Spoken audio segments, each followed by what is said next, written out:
Today we're talking with Steve Higgs, a seven-figure author who's one of the most knowledgeable people when it comes to running ads for books. He's made millions doing it, and today he's going to talk with us about book marketing mastery. Steve, it's great to have you with us. What's on the agenda today? The essence of this is how to make money out of your books, because writing the books and making those words as excellent as they are will not sell your books. And so you've got to do something else. You've got to master this art of marketing and advertising them and getting your words out there so that people know that you've got these excellent books, because otherwise it's almost as if you've never written them and only your grandmother is going to read a copy. So we're going to go through some of the real basics here. We're not going to look at setting up the ads from like a click this button, click that button side of things, because those YouTube tutorials are out there and there's books that people can buy if they want to get really down at that side of it because they've never run ads before. I'm assuming that most people know how to run ads. So we're going to look at Facebook, meta ads. We're going to look at BookBub and Twitter briefly and where else people can advertise. And we're going to look at the real bones of what it is that makes ads work with audience and imagery and copy. I've prepared a slide deck and I'm going to share my screen now. And so I'll be talking in the background,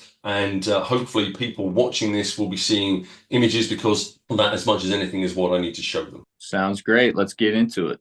So exactly what it says there, book marketing mastery, how to make a pile of money with your books. What is that image advertising? I think that's really quite a striking image. I found this a while back and I used it for advertising. And this was kind of a breakthrough moment for me, which is why I'm showing it again here. I think that's a powerful image. And you see there, the red pawn appears to have killed the king. But what am I advertising? Because if you look at that image, it tells you nothing. It tells you nothing at all. How about now? Because now, by adding a caption, I've told anyone that's seeing that image that it's one of the best psychological thrillers I've ever read. I'm advertising a psychological thriller that you're going to read. It's not a TV show. It's nothing to do with chess. Now, the image works actually because this is a psychological thriller about a chess champion who's seconded into the FBI. And I was advertising that series of books. But that image now, just by adding a caption, tells people seeing it because, and here's a very key thing, as people are scrolling through their phones, you've got a couple of seconds, if that, before they'll move on. So that image needs to tell them in a very, very short space of time exactly what it is that they're seeing. What are we going to cover today? What meta ads do for me? And I'm going to use some real world examples from my life and how I used advertising to make my books sell and to give myself an income far beyond that which I ever imagined was possible. I'm going to show people images and tell them why they work. And we're going to take a quick look at audiences, because the audience is a very important thing. And I'm going to tell people why it is that certain audiences will work and how it is very, very easy to duplicate what I've done. We're going to look at the bit of copy, because you need to put some words on there just to tell people a bit more than you can put in a simple ad image. The headline, we're going to look at a bunch of different ads on other platforms, and we're going to look at attribution links, which is a really very important thing. Now, these came in a little less than 2 years ago, and this was, if you're selling off of Amazon, this was a game changer. And I know a lot of authors are using Amazon as their main sales platform. So what do I spend on meta ads? Now, this is taken from 2023, and you can see the figure circled there in red. That's in pounds, but that is well over $500,000. $500,000 I spent in 2023 just on meta ads, which, if you don't know, is the company underpinning Facebook advertising platform. So advertising on Facebook, I spent $500,000. What did that turn into? Well, that's my income for 2023 in dollars. That's 1.7 million. And on top of that, I've got sales through Ingram Spark, sales of audiobooks and KDP All-Star bonuses. Because I'm successful enough that I sell lots of books, Amazon give me bonuses because all of my books are in the Kindle Unlimited program. In total, that's about 2 million. So I'm spending over $500,000, but my return is somewhere around, I get $4 back for every dollar I put in. So I'm making $3 profit on a daily basis. So how much money do I want to spend? As much as possible. Now, obviously, most people haven't got $500,000 sat around to start advertising their books, but that's not where I started. I didn't have that kind of money either. I started slowly. We're going back to 2020 and January. Now, I quit my job. I was working full time for an engineering company in a corporate role, earning really very decent money. But it wasn't a job that I enjoyed. I enjoyed writing. I had a bunch of books out, but I wasn't earning a lot of money when I decided that enough was enough and I was going to pursue authoring as a full-time career. So I quit my job in September of 2019, and I wanted to increase what I was earning, and I think in that September I earned something like $5,000 of profit, which was, that's not a terrible amount coming in, but it wasn't enough to supplant what I had been earning. I had a baby on the way, and I thought more money would probably be better. So I was looking hard at the marketing side of things. And as you can see there, in January of 2020, this was me breaking the $10,000 barrier. I earned a little over $10,000. But my spend there, that's £1,659. That's about $2,000. So I'm spending $2,000 to make $10,000. Right. So, Steve, real quick, while we're in the early days, you said you took it full time September 2019, right? Yes. And so then the first 10K a month was coming in January 2020 through the That's app. right. What was some of those early things you had to go through to get to this initial milestone? Because even for some authors, hitting that 10K income, they'll be like, wow, that's a big step up. No, absolutely. Yeah, it's a big thing. So I had been advertising for a year and a bit by the time I quit my job, and I was watching my income climb slowly. And it started out as everyone does with virtually nothing. In 2017, by the end of that year, I'd earned a grand total of $18. In 2019, I think it was just over $5,000. And so for the entire year. But I was bringing out more books. So what I was doing when I went full time, I think what made the difference was I had more time to put to the craft of marketing, as well as at the same time producing more books. And I write relatively fast. I think everyone writes at a different speed, and quantity is not the same as quality, and the two things shouldn't be confused. But I was very much moving forward the frame of mind that I knew that it was possible to make good money from writing books. I had several books out, I had good reviews for them, and believed that the element that was missing was investment in marketing. I needed to spend more money, but I was trying to spend it wisely, because it's very easy to spend it foolishly and to waste that money that you can afford to spend without getting any return on it. Now, nobody wants to do that. What they want to do is put in $20 and get back 30 or 40 or 50. Right. And I was seeing those kinds of returns, and so it was relatively easy for me to invest more money. And really the growing income was about investing more money in ads. But to get ads that would sell the books is a lot of experimentation, which is hopefully what I'm going to shortcut for people today.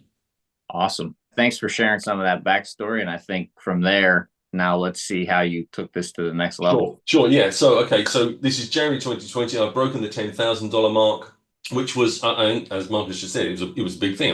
This is a milestone for me. However, as I'm continuing to invest money, and you can see circled in red at the bottom, that's now over $4,000 I've spent in April, in the month of April, because I'm increasing it. So in January I spent 2,000 and made 10. In April, by April, I'm spending 4 and making 20. So instead of $8,000 profit, it's now $16,000, which is, well, it's twice as much to start with, but I'm spending twice as much and making twice as much. We get to May, and that is now, I guess that's over $6,000 that I'm spending there, and my income is 40.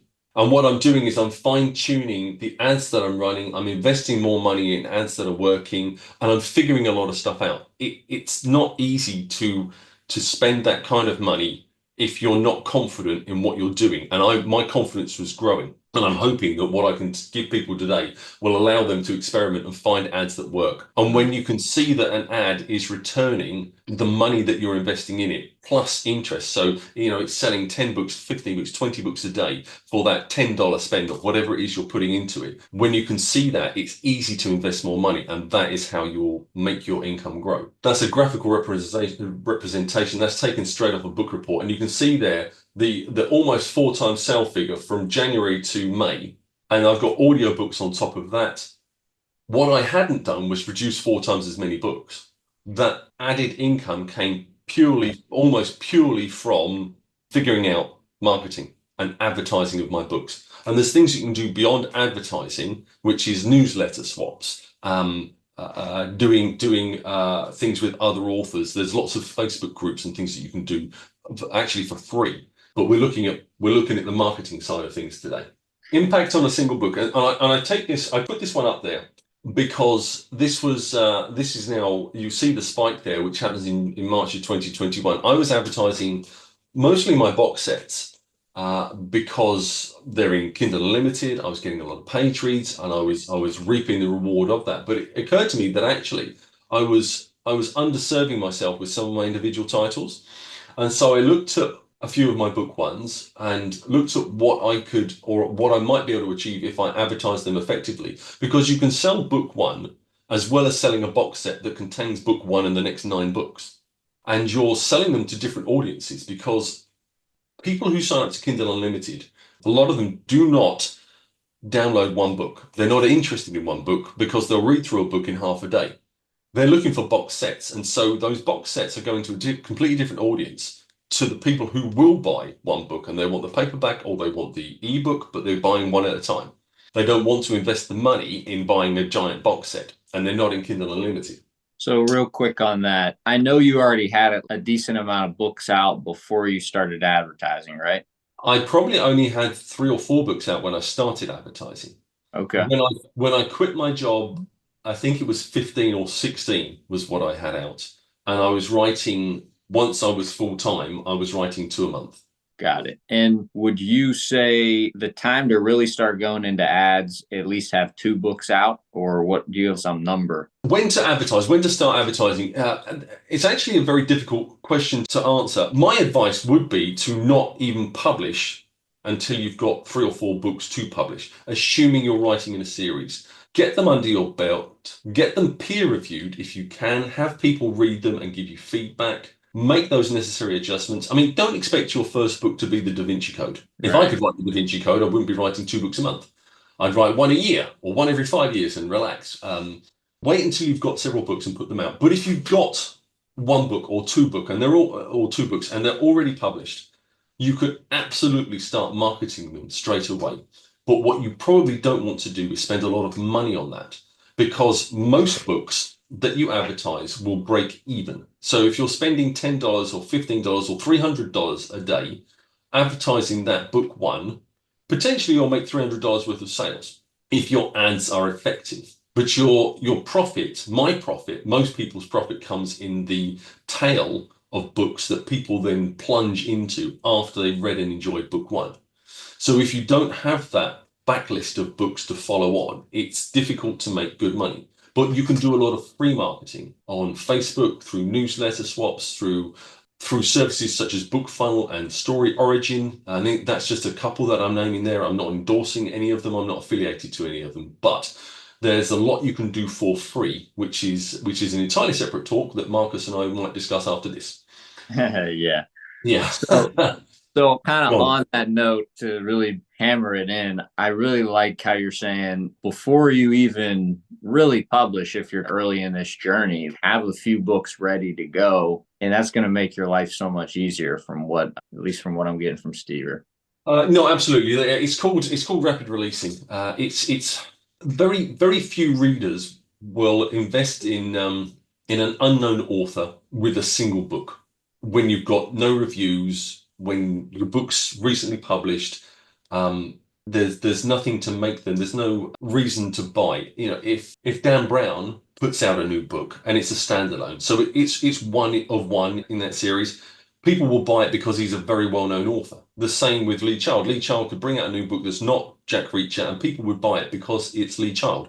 That doesn't mean that you can't get to the point where you're recognized as Lee Child or Dan Brown, but when you have just started, when you've just got a book or a couple of books out, nobody knows who you are, there's no reason for them, there's no social proof behind your name to make people want to buy it. So you're trying to erode all of those barriers. It's an absolute uphill battle to be seen, to be heard among the millions and millions of books that are out there now, which is why marketing works. But Right. you've got to market to sell your book, but you don't want to do that at your own expense.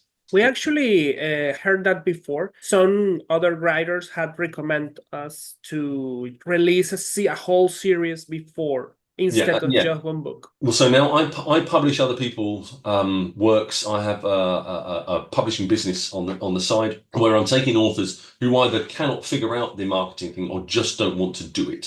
I'm very selective about who I take on. I've only taken on a few authors, but when they bring out new books, I very much insist that they're three books in minimum before we look at it, and I will buy the first 4 covers and publish books 1, 2, and 3 to come out a month apart, something like that, and have book 4 on long pre-order.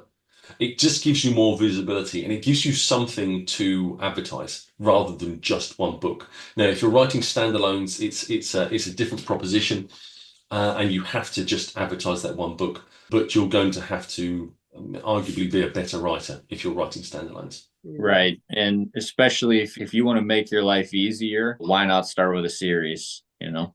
Yeah, you get to develop those characters. Series now in the current market is the way almost everybody I know is going. And yes, I do know a few people who just write standalones, and you can do very well with that, but you have to be a very talented writer or a talented marketer to make that work. The advertising spend, its profit comes from the back catalogue.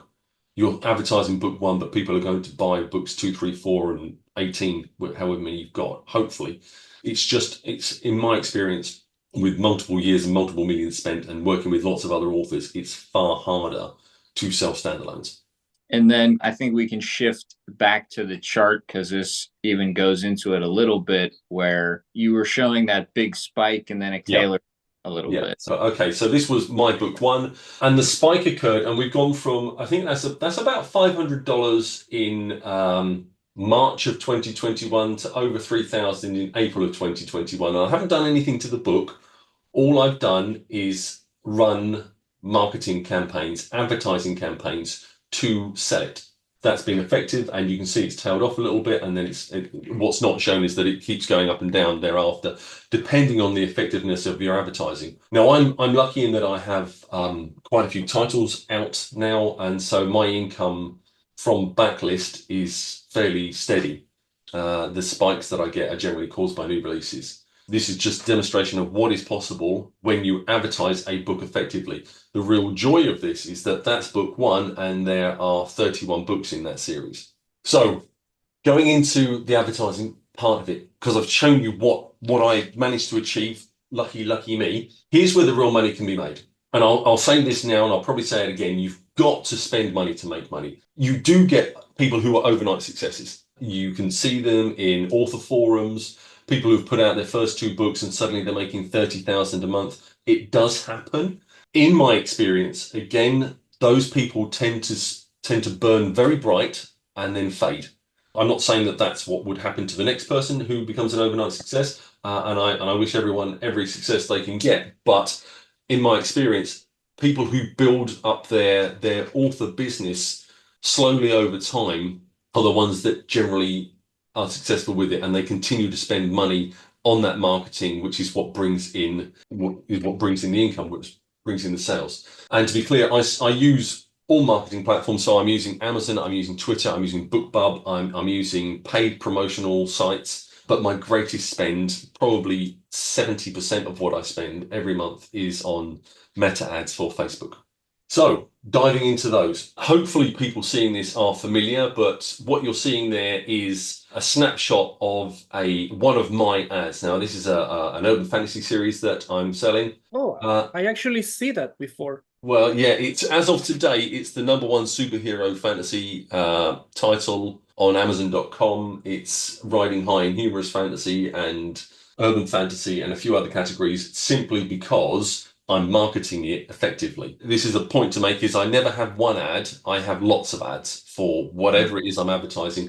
Here I'm advertising the box set. I'm also advertising book 1 in this series, and I have multiple ads running for both of those titles, for the box set and for the single title. So what you're seeing there, I'm going to talk about these things, so I thought it would be good to show them. There's the copy at the top, which is a snapshot. I don't actually know how many characters that is. I think it's something like 150 that you can fit in before it gets cut off. It's good practice to not have it cut off unless you have it cut off at a point that is very hooky and then demands that people keep reading. And I'll show a few examples shortly. You've then got the image, which we're going to talk about next. And the image is arguably the biggest factor, because the purpose of the image is to stop people scrolling. They're on their phone, they're on their laptop, they're on their device, however it is they're seeing this stuff. You've got that half a heartbeat to stop them scrolling, which is why the image has got to align with things that they want to see, and it's got to tell them exactly what it is that they're seeing in a very unambiguous way. And it's got to align with what they're then going to find when they click out of that to go on to your product page or your website, or wherever it is you're sending them. The caption sits within the image. Now, the previous example I showed you, it was actually on the image. Here it sits below it, but because that's how I've designed it. There's a headline piece, and again, you've got just a few short characters to show them something, and you've got a call to action button, which tells them to go and shop now or to download or whatever it is. So that's the anatomy of the Facebook ad. Unambiguous images. And I'll use the word unambiguous over and over again. I've shown you this already. The image on the left, don't know what it is. The image on the right, there's absolutely no doubt I am advertising a psychological thriller book. There is no question there. You're going to put a caption in the image, and you want to state what the genre is, because otherwise, I could say this is the best book I've ever read. If it said there, it's the best book I've ever read, they don't know whether it's a romance book that's got a heart-rending ending. They don't know whether that's horror. If you tell them the genre, it's psychological thriller, it's cozy mystery, it's an epic fantasy. If you tell them exactly what it is, you cannot go wrong. You're going to use words like read or book, because again, it's not a psychological thriller TV show, it's a book. And so you're helping people to make a decision about whether they are interested in that ad. And when we get into audiences in a minute, this is going to become very important, very apparent why you need to do that. People scrolling through their devices will hit upon the image that you've delivered to them, and they're going to make a very quick decision on whether actually they're interested in reading a psychological thriller book. That's instant.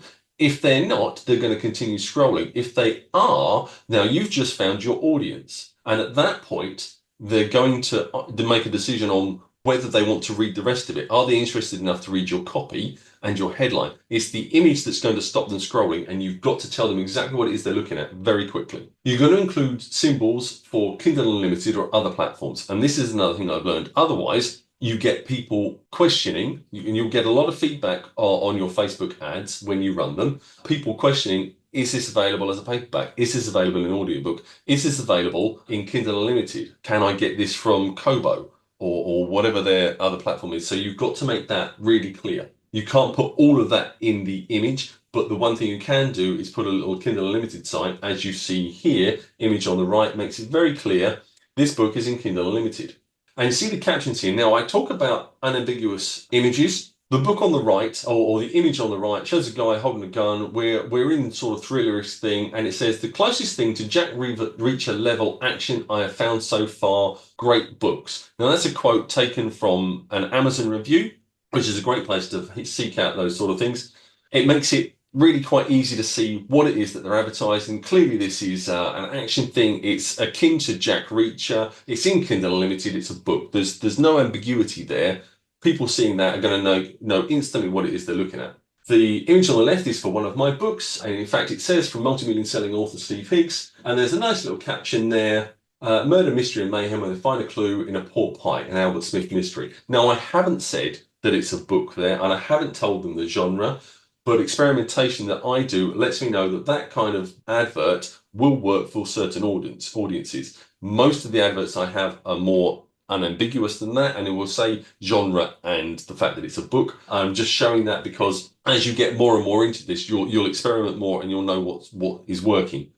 Unambiguous images, again, the one on the right, the funniest mystery books I've read in years, tears rolled down my cheeks. So now we know it's a mystery book and it's funny, and there's an image, hopefully, a middle-aged woman with a gun in front of a cruise ship, and actually that series is all about a middle-aged woman on a cruise ship solving mysteries.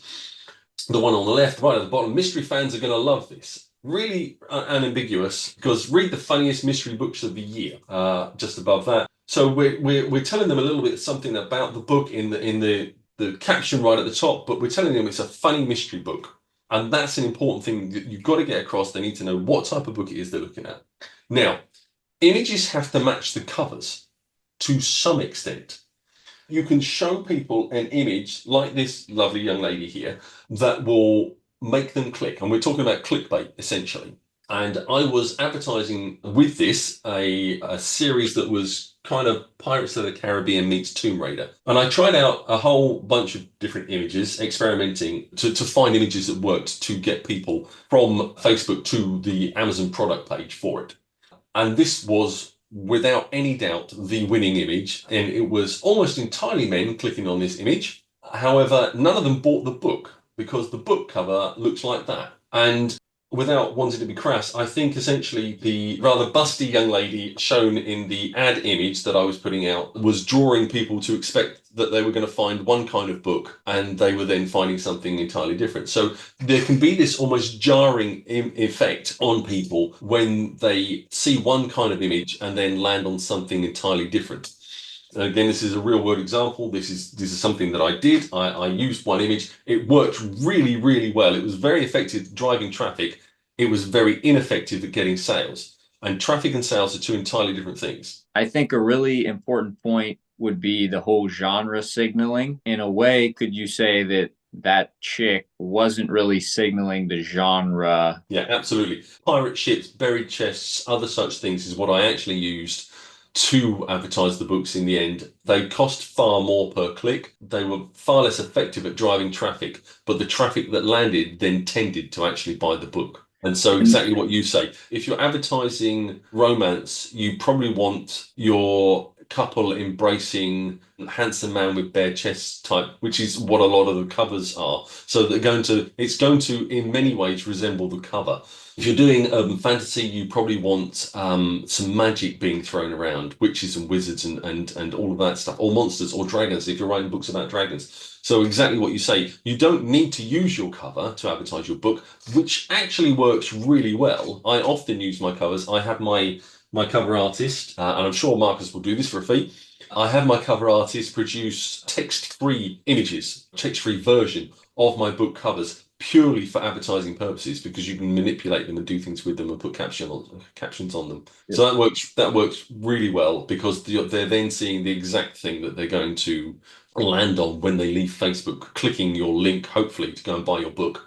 But you don't have to use the same book cover. You could use a different book cover from that series if you've got multiple covers already in that series. And then from your experience, how specific should an author be with their genre in the text? When you're like, this is the funniest mystery, or this is the best urban fantasy, how specific can they go? Or well, I would encourage people to use hyperbole. Pick out the best reviews, because you're trying to sell your book. You can't sell your book with saying, apparently it's okay. Apparently it's okay is not going to sell it. You want to tell people it's the best thing. And even if only one person has ever said that, even if it was your mum, this is the best urban fantasy book you're ever going to read, is more likely to attract people to buy it than it's average, but I enjoyed writing it. Right. So yeah, use hyperbole. Don't lie. That's not what I'm encouraging people to do. But play to your best points. And if you think that you're making it sound better than it is, think about every product you've ever bought in your life that didn't live up to the hype, because that is marketing. Yeah, I think that's a good mindset. Some authors, they might almost be, you probably know better than anyone, but they're a little hesitant to talk their own book up. Yep. Right? Yes. But when these people see the ad, they're not necessarily thinking you're saying what's on the ad. Somebody else is saying what's on that ad. Well, yes, your people are paraphrasing. I paraphrase my reviews, because you have to take out words, otherwise the review is too wordy. So if I'm going to tell someone this is the funniest urban fantasy book you'll ever read, that's paraphrased or abridged from a review that I've got for one of my books. It's it's the marketing world. You have to talk yourself up. And you shouldn't be ashamed to tell people that your book is brilliant, because, if you don't think your book is brilliant, you probably shouldn't have published it. So believe in your words and then let people decide once they've bought it if actually it is as good as you say it is. But usually when you are like too pretentious with that kind of ads, isn't that off-putting for people? Honestly, I had felt like that with some No, publicities. yeah, I think I understand what you're saying. Which is why I use quotes. I don't tell people it's the best thing I've ever read, or if it's the best thing I've ever written, or you're going to love this book because I wrote it. That would be pretentious. But you're going to love this series because it's got multiple thousands of reviews and they're all very positive about it. And then using those reviews, even if it's your book's brand new out and you've got one review, and that review is positive, use that review. Tell people, because if you've got one review and they loved it, it's a 5-star review, 100% of reviewers love your book. Statistically, it's a fact. Statistically, it's a fact. We don't need to bend the truth to sell our books, but we absolutely should play to our positives. Now, on an image creative note, because you were saying that when you're running an ad, you have a bunch of creatives that you're testing and Yes. things like this. There's really no limit to the number, but is there sort of frameworks that you use? All ads die after a while, and some last far longer than others. I put a lot of time and effort into the image and into the caption that goes into the image. And quite often my images now they'll have the little Kindle Unlimited thing in the top corner, because that erodes an awful lot of people asking me if it's in Kindle Unlimited. I will use a caption that says something about the book, such as an old detective with a nose for trouble wanders into a town with a deadly secret, because that says something about the book. It's kind of hooky. It hints at mystery and thrills. And I'll then use a quote which will tell them the genre and that it's a book. So I'll take a quote, I'll take a review and use it as that it's the best mystery thriller you'll ever read, or something like that. Or talk about the twist. So, wow, the twist at the end really caught me by surprise. You can use things like that and then put great book after it so that people know it's a great book. I put a lot of effort into that image creation, but you're asking about how many. If I was launching a new series and advertising for the first time, I would probably find 4 images that were different but followed some kind of theme.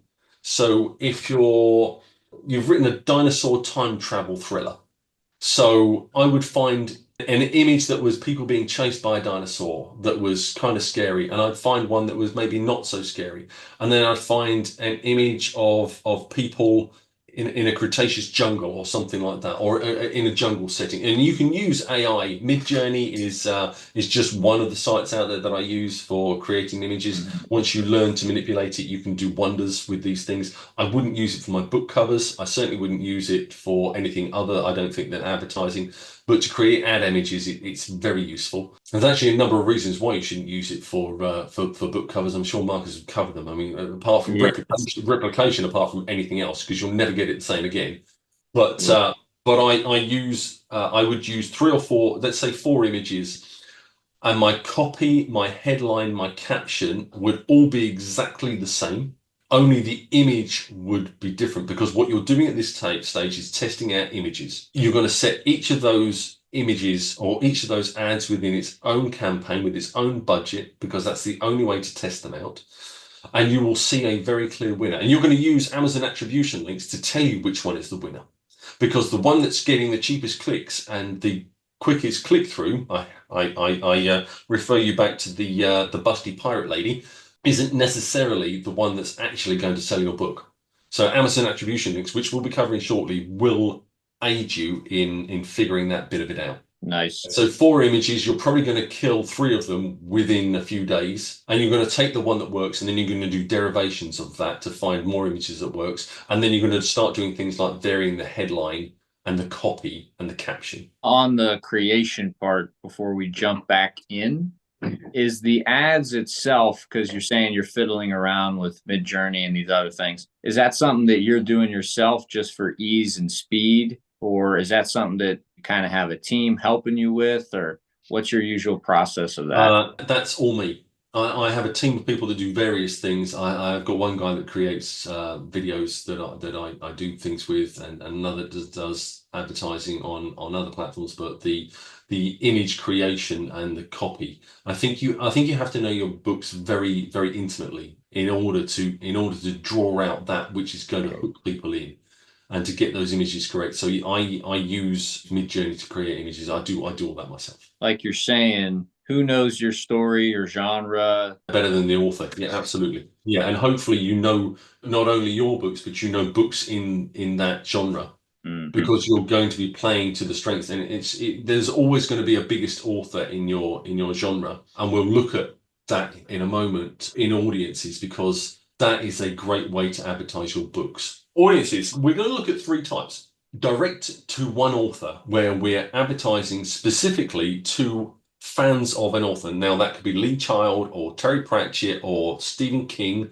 depending on what book it is that you've written and what your audience might be. But there's, in whatever genre you're writing in, there's going to be a big name out there, and chances are they have got an audience on Facebook, whether that's one that you can target directly, by which I mean you can type their name into your search bar and it will come up with an audience, or whether they're just, Stephen King fans. Let's say Stephen King wasn't an audience that you could target. If you put Stephen King in your caption anywhere, people will spot it, especially if it's aligned with an image that would be attractive to people who like his books. We're going to look at layered audience specifically because I don't think anyone's using it anymore, but this used to be the audience that everybody went with. And then we're going to look at wide. So without any further, this is an audience that I use for Janet Evanovich. You can see down towards the bottom, people who match Janet Evanovich. I write funny mystery books, and Janet Evanovich is a very big name in. She writes a series about a young woman called Stephanie Plum, who is a completely terrible bounty hunter, and they're amusing mysteries. And so, by experimentation, because I targeted a bunch of different authors, I found that Janet Evanovich worked for me, and I could very easily tailor my ads towards her audience. Now, what do I mean by that? What I mean is, the funniest thing since Stephanie Plum, image on the right, and the image on the left, and I thought Stephanie Plum was funny. Patricia Fisher's antics made me spit out my coffee. The image on the left works really well because Stephanie Plum, her car explodes in every single book. And so I'm tailoring images, and this goes back to how many images do you try? Well, you don't really know what's going to work, so you try out multiple different things. And I found the image on the right on Deposit Photos or Shutterstock or one of those image sites. I made the one on the left out of 2 or 3 composite images, and so I'm creating images that are tailored specifically to the audience. So I'm aiming my ad through the audience at fans of Stephanie Plum, Janet Evanovich, and then saying, hey, if you like Stephanie Plum books, you're going to love this. One author audience. The book or the image on the left. No one has made fantasy characters this funny since the great Terry Pratchett. Now, I was hesitant to launch that because Terry Pratchett fans foaming at the mouth with fervor over his books and the fact that he is no longer around to produce them. I ran the risk, I felt, of having everybody shout at me and leave me terrible reviews. But actually, while I had a few people who said, this isn't as good as Terry Pratchett, and I'm inclined to agree, that was my most successful ad ever. I spent about $30,000 on that one ad image, just pumping money into it because it was selling books hand over fist. The one on the right, fans of Richard Osman are tearing these hilarious mystery books off the shelf. And again, that's an AI image, the one on the right. The one on the left is actually one of my book covers. And again, I'm tailoring images to the audience that I want to target. Richard Osman fans, well, he's written a series about people in an old age home. They're in that waiting for God room, and they have a little club where they go and explore. They go and try and solve murders. And so I've taken old people behaving badly and said, this is like the stuff that you like. Again, these ads have worked very well. This is tailored very specifically to a single author. And very importantly, Richard Osman, you can't target him on Facebook as an individual target. So I've used a wide audience and used an unambiguous caption. Fans of Richard Osman are tearing these hilarious mystery books off the shelf. It's a mystery book, it's hilarious, and if you like Richard Osman, you'll probably like this. That's the message that I wanted to get across, and it really worked. This is the whole ad there. So you see the image again. This is the one for Stephanie Plum, and that first piece of caption at the top where it says, "Remember how you laughed when you first discovered Stephanie Plum? Relive that experience with Patricia Fisher." Important there. It cuts off before we get, or the text ends before it gets cut off. The headline down the bottom, "Oh my God, I haven't laughed this hard in years." Again, these books are funny. Just like Stephanie Plum, only way funnier and set in England. So I'm telling people, hopefully in that, very quickly in that image, enough about what it is that they're looking at, that they're going to want to read the caption, the headline, the copy up there. And then there's more of the text from that primary text shown on the left-hand side there. So you've got people that you can target. Now, whether that's Stephen King or Lee Child or Dan Brown or whoever it is that's your big name, targeting them and saying don't say it's better than, because people will immediately argue. You're asking them to argue. But say, if you like that, you'll like this, is a great way of going about it. I think an important point, like 2 slides ago, you mentioned Richard Osman wasn't a direct target in the ad platform when you're selecting the audience, but yes, you putting his name in the ad, that helps you target just by putting the name in the ad. Yeah, absolutely. And this is, I use a wide audience for that, and we'll get to that very soon. If you cannot target something, if you write literary role-play game books, lit RPG books, you cannot target lit RPG on Facebook. It doesn't exist. It's not a thing. But what you can do is use images that would appeal. Maybe it's your book cover that would appeal to people who are interested in lit RPG. And you can say, fans of lit RPG are tearing these books off the shelf, because you've then said it's literary RPG and it's a book, and here's an image that is going to tell you something about what that book's about. People who are not interested in reading literary RPG books will just keep scrolling. That's why that works. People who like Richard Osman books will stop and they will look at that image, and then they'll read the copy and read the headline and make a decision about whether they're interested enough to explore further by clicking the button. Yeah, that's a great point. Just wanted to. If I'm not making anything clear at any point, please stop me. So the learning audience, and we're going back to school here with a wonderful Venn diagram. And you can see there the 3 things as they overlap in the middle.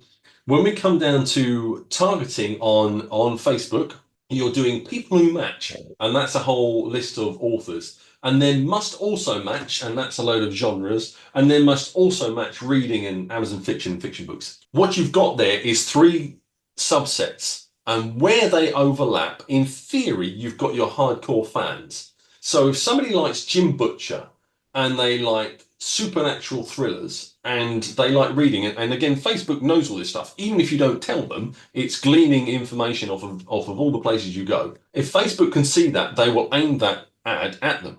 So if you're selling a book that ought to appeal to a Jim Butcher fan, and it's a supernatural thriller, and you're going to read it, then you should land squarely on that right person.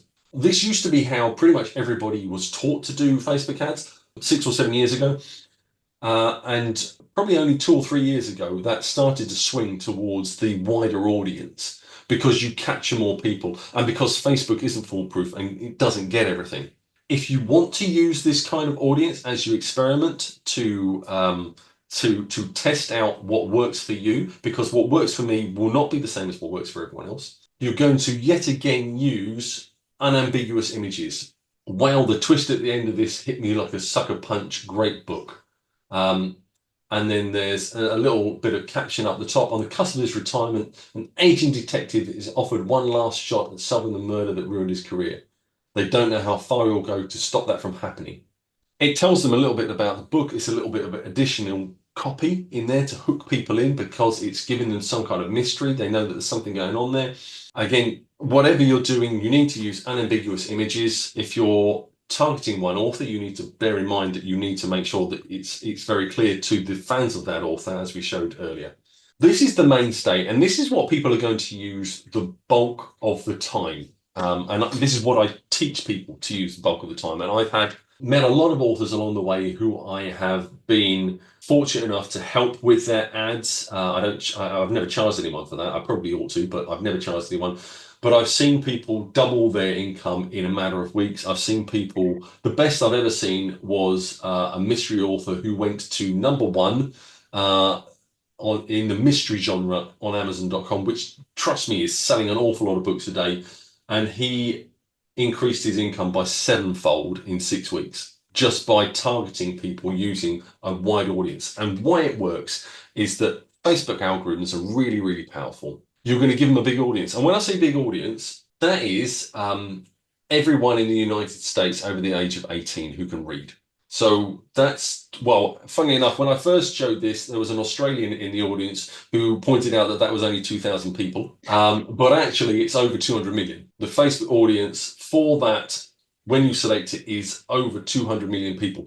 So you're going to use that audience, and your ad is going to have a potential throw of 200 million people. But because you've used an unambiguous caption in your image, with the image aligned not only to your book but to the genre, and you've said it's this genre and it's a book, Facebook can very, very quickly narrow down who they should be showing it to. And so they'll capture everyone who they know by their actions on social media and other platforms are interested in your horror book or in your sweet Christian romance book or in whatever it is you're advertising, because you want to make it very clear, again, unambiguous. One of the best psychological thrillers I've ever read. And that image there on the left, I know that's a slightly horrific image. Again, that worked really well. I experimented. I had lots of different images that I tried out to suggest that there was a woman in plight. That one worked really well. The one on the right, again, this is for one of my books, one of the best cozy mystery series I've ever read. That's a quote taken, the quote, I suppose, taken directly from a review on Amazon. And that book is about a dog and his owner. And when they land on my Amazon product page, they will find a cover that has a dog on it. So there's no disjarring moment there. They're being treated to exactly what it is that they're expecting.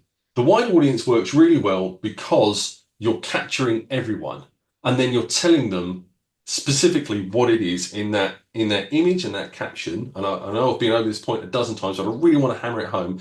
That unambiguous image will make everyone who isn't interested keep scrolling. So you're only going to capture those who are interested because you've told them exactly what it is that they're looking at. This is an ad for a psychological thriller book. If you're not interested, you'll pay it no attention, but you'll capture the people who are interested. We're on to copy. So the copy is the bit at the top, and you've got that 150 characters or whatever it is. I apologize if I've got that wrong. It's something like that you can fit in there. It sits above the image. People will see the image first, and only if you capture their attention will they read the copy. So you've got to make it hooky, and by that I mean it needs to make them want to read more. That's its purpose. They want to then click the see more button and learn a little more, or maybe even just go, heck with it, this looks great, click the shop now button and go for it. It needs to add to the caption and headline, not contradict or replicate. So where here in the caption, inside the image, it says funniest fantasy book since Terry Pratchett, you don't want to then reiterate that point about Terry Pratchett in the copy. So I've said something else. A wizard with limited skills, a werewolf with a bad attitude. Oh yeah, these are the guys you want to save the world. It's an amusing urban fantasy series, and so I'm telling them exactly what it is. Hopefully, there that bit of copy. I've got some examples here. And here's where, because I've said previously to cut it off or to make sure that it doesn't get cut off. So you write it so that it ends before it gets cut off. Here's the way to not do that. When a typo lands an out-of-work private investigator a supernatural case, he has no other choice other than to take it.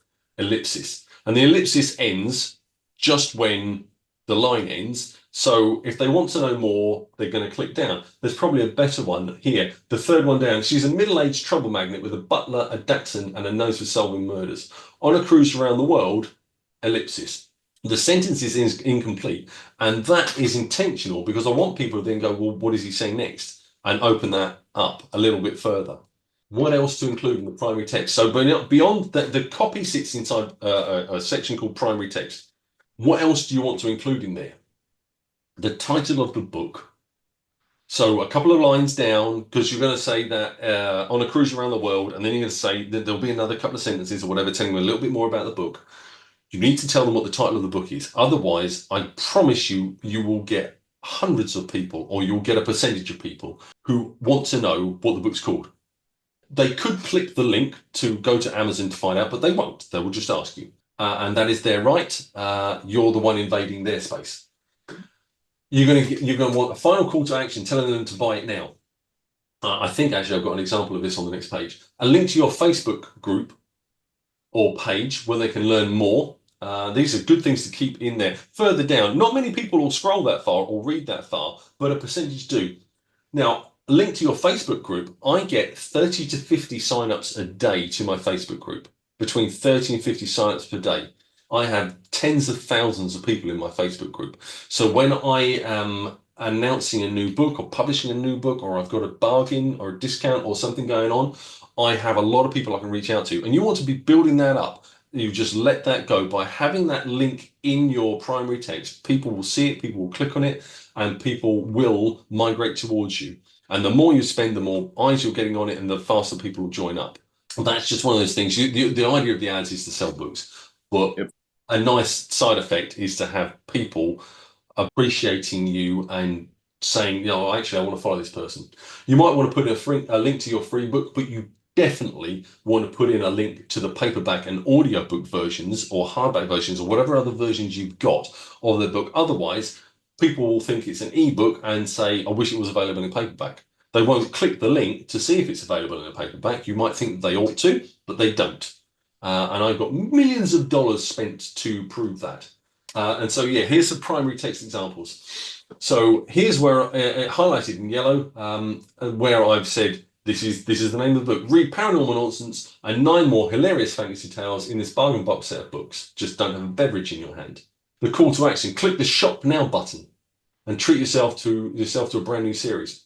Then you see below that the link to my Facebook group, and the very final one, prefer the feel and smell of a real book, and there's a link to the paperback and then a link to the audiobook.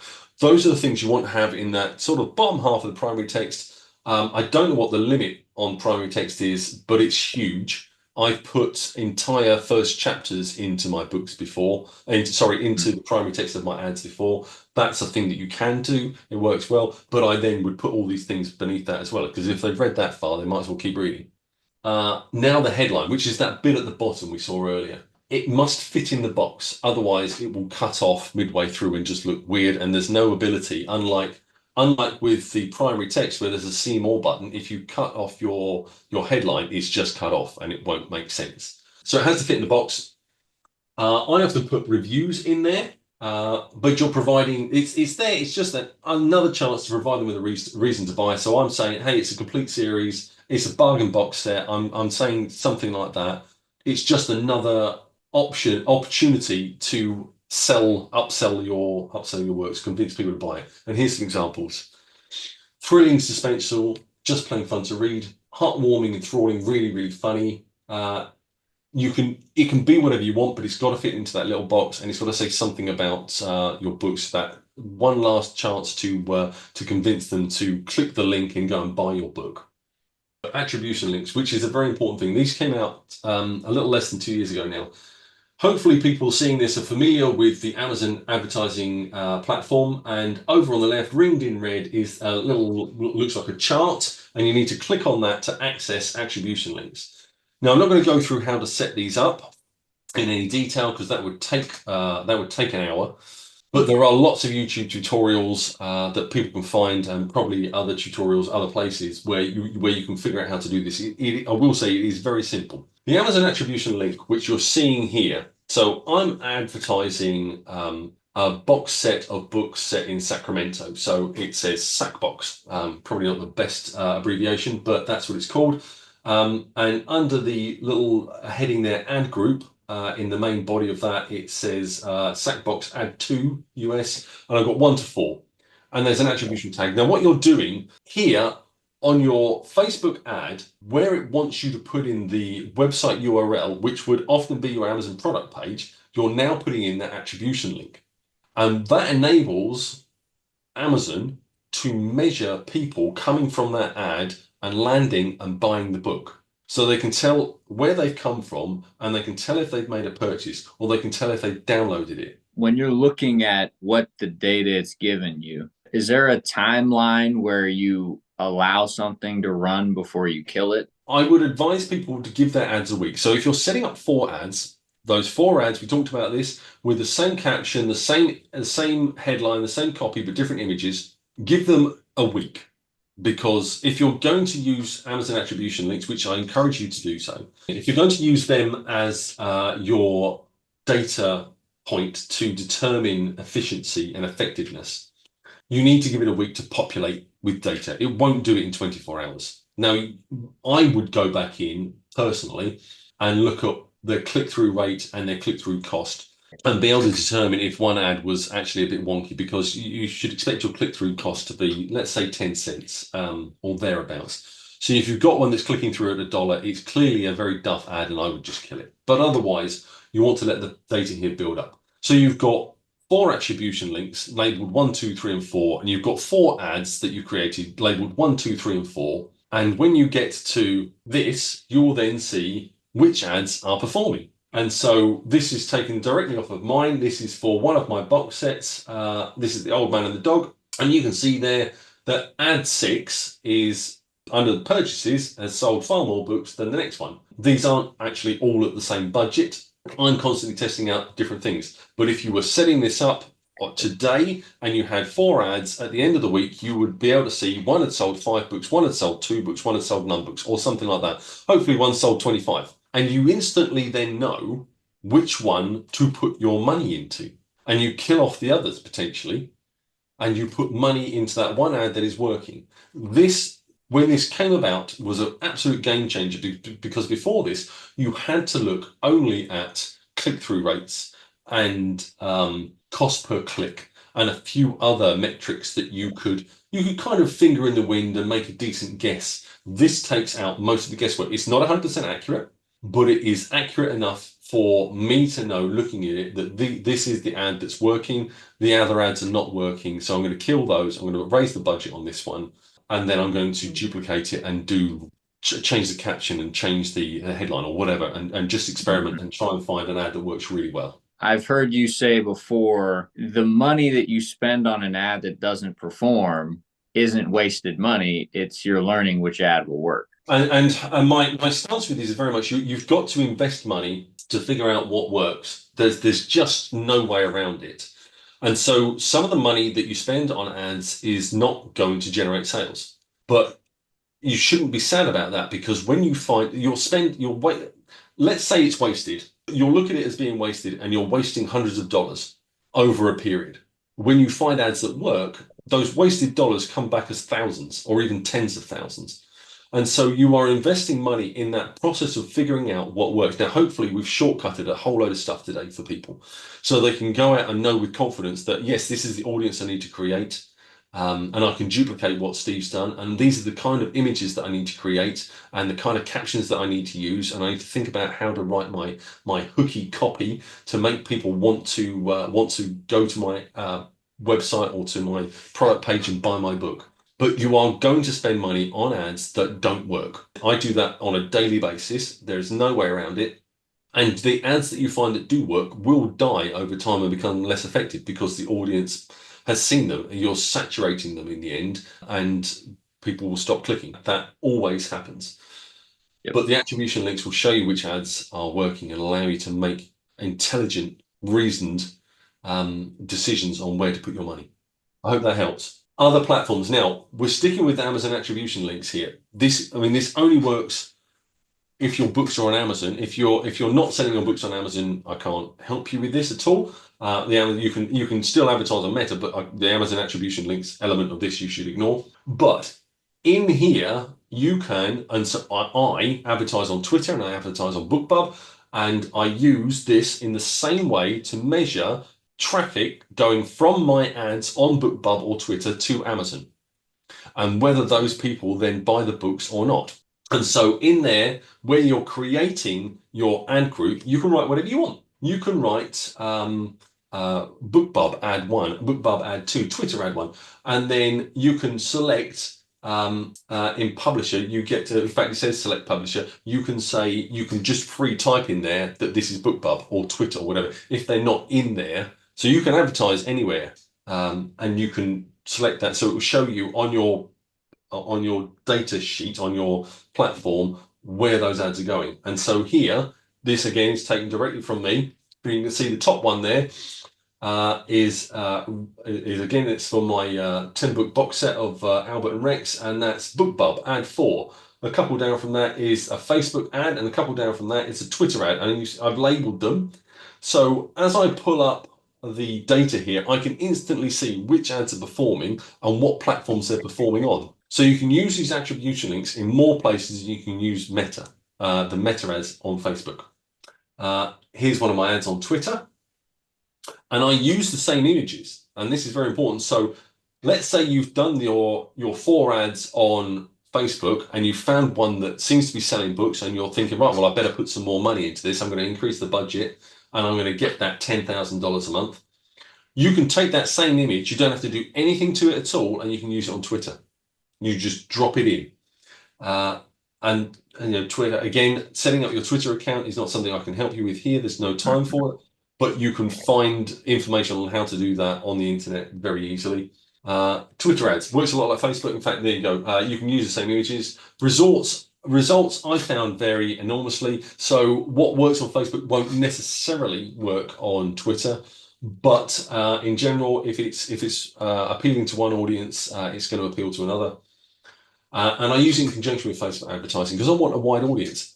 People who are on Facebook, chances are they're social media hounds and they're on Twitter as well, but not everybody's everywhere. So I spread my net far and wide. Here we go on BookBub, and you can see the image there. Now you do need to adjust the pixel width and size of the image to use it on BookBub. There are tools to do that that people will find. I use BookBrush. Again, I'm not affiliated with them and I'm not endorsing them, but that's who I use because they're very easy. And that ad there actually was one of the best ads I've ever run. I spent an awful lot of money on that on BookBub. One of the joys of BookBub, which I cover here, is you can target authors who are not on Facebook. So let's say you write a series of stories about amusing mystery stories about a woman on a cruise ship, and you know this chap called Steve Higgs who writes a successful series about a woman on a cruise ship solving mysteries, and you want to target his readers. You can do that on BookBub. You can't do it anywhere else. And I wouldn't advise doing it on Facebook because I'm just not a big enough name. You need to be a household name like Lee Child or Stephen King in order for that to work. But you can do this on BookBub, and it will go out to the people who follow me on BookBub. So it works incredibly well. And I've targeted people using BookBub because they're not available anywhere else, and it can work really well. Again, a little bit of experimentation required. Don't expect instant results with every ad that you use, but you can tailor it to the audience. All the things I've said there. Just remember, subscribers are looking for bargains generally. So it's a great one to use if you've got your book on some kind of discount. I tend to advertise my box sets because then each book as an individual title works out at 99 cents. Earlier, you were saying about like 70% is Meta, and then you advertise wide with the others. Is there different approaches for how you look at Amazon or some of these other platforms, like where you place things? The books I'm advertising on BookBub are full price and they're box sets. That sells well. I'm targeting people who I know ought to be interested in my books, or whose readers ought to be interested in my books. Some experimentation is required, but when you find something that works, it can work really well. Remembering that people on Facebook are not there looking for books. People who have subscribed to BookBub are specifically there because they're looking for books. So you've got a very warm audience. You've just got to tap into that. The reason my biggest spend is Meta is just because it's easier to spend the money there. It is a very easy platform to use, and when you get it right, it's like hitting an accelerator button, and money just rains from the sky. The audience on BookBub is not as big, and if you're targeting, let's say you're targeting me, there's probably, I don't actually know what the current number is, but let's say there's 100,000 followers. You're not going to sell 100,000 copies, even if you've written something that is very, very similar to what I've written, but you might sell to 10% of my followers. That's kind of a golden rule that I go off of. 10% is the absolute maximum you're going to manage to capture off of anybody. But if they've got a big enough audience, you might be able to get in and sell some books to them. And if you're running a bargain on book one to what ought to be a warm audience, they hopefully will buy that book at 99 cents or download it for free off of KU, and then be very interested in book two or book three or book whatever, because they've enjoyed book one. Just got to get them to read that first book.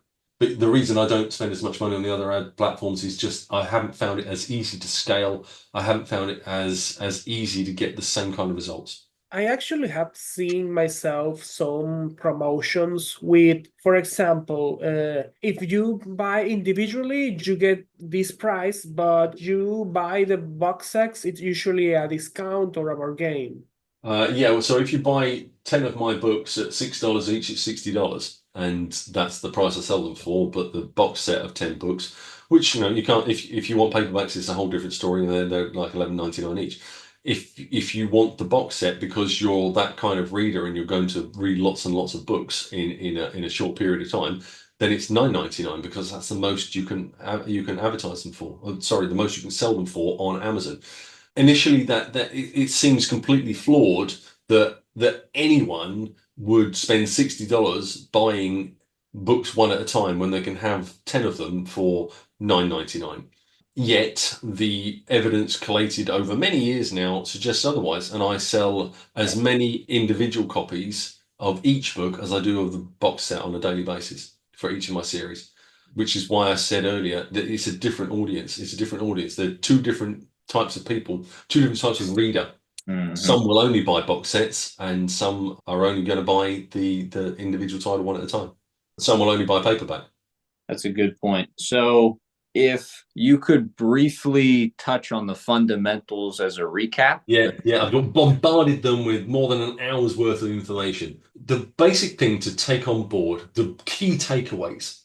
You need to spend money if you're going to sell your books. It will not happen by accident, not in any long-term or meaningful manner. You might sell some initially, and you might have spikes, but you are not going to make a sustainable income for years without marketing your books.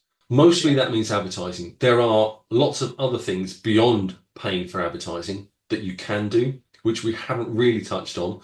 So I'm not going to reiterate them now, but advertising, which has been the bulk of what we talked about today, is very key. You can advertise lots of places.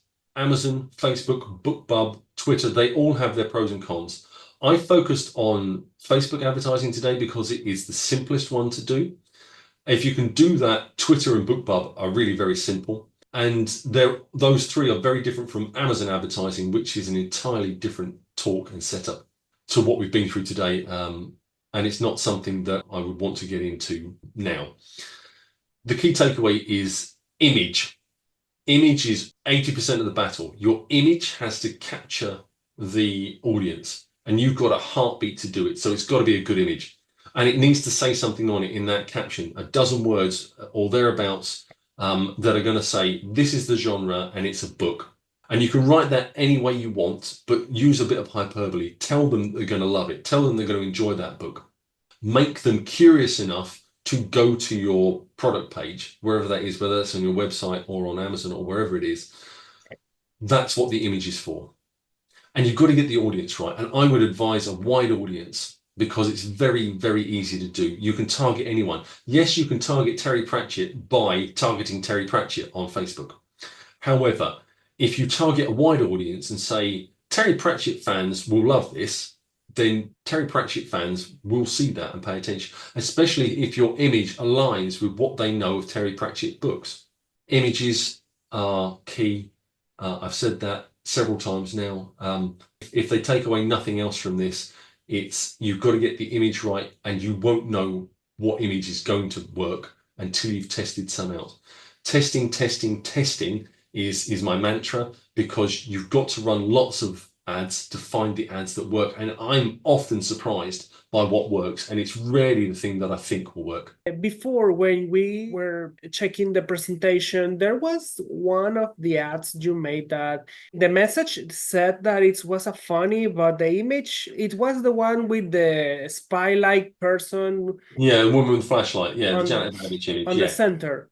Yes. Yeah, it didn't seem like comic No, you're story. right. But I know the Janet Babbage books really well, and I know that it would align with what the audience know of the stories.